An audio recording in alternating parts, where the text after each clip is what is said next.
Shalom saudara-saudara, renungan hari ini dengan judul, Tidak Terbukti Tidak Taat. Mari kita baca Kisah Para Rasul 26 ayat 19.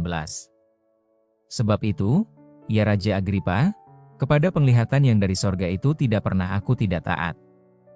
Saudara, ketika Tuhan melakukan segala sesuatu, pasti untuk suatu alasan. Demikian juga pada waktu Tuhan menjumpai Saulus dari Tarsus dalam perjalanan ke Damsyik, tentu untuk suatu tujuan. Saat itu, Saulus berencana menganiaya orang percaya, tetapi perjumpaannya dengan Kristus mengubahkan dia selamanya.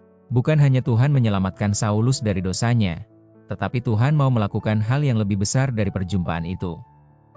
Tuhan mulai mengungkapkan kehendaknya bagi hidup Paulus. Penugasan Tuhan bagi Paulus jelas, orang ini adalah alat pilihan bagiku untuk memberitakan namaku kepada bangsa-bangsa lain serta raja-raja dan orang-orang Israel.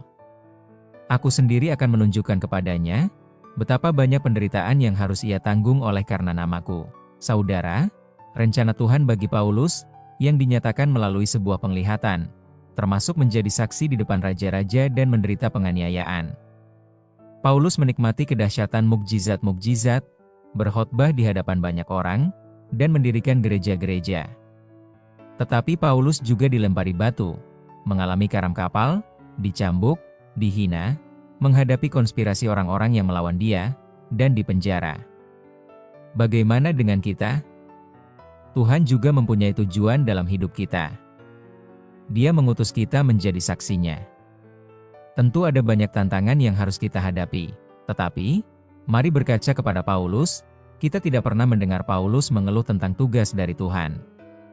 Ia tidak pernah bertanya mengapa ia tidak diberi tugas seperti Petrus, atau Yakobus, atau Yohanes. Sudah cukup bagi Paulus bahwa ia diberi tugas dalam kerajaan Allah. Ketika ia akan mendekati saat akhir pelayanannya, Paulus dapat dengan berani mengatakan kepada Raja Agripa, kepada penglihatan yang dari surga itu tidak pernah aku tidak taat.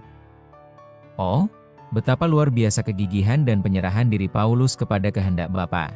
Betapa indahnya, Paulus tidak hanya memulai dengan baik tetapi juga mengakhiri dengan setia.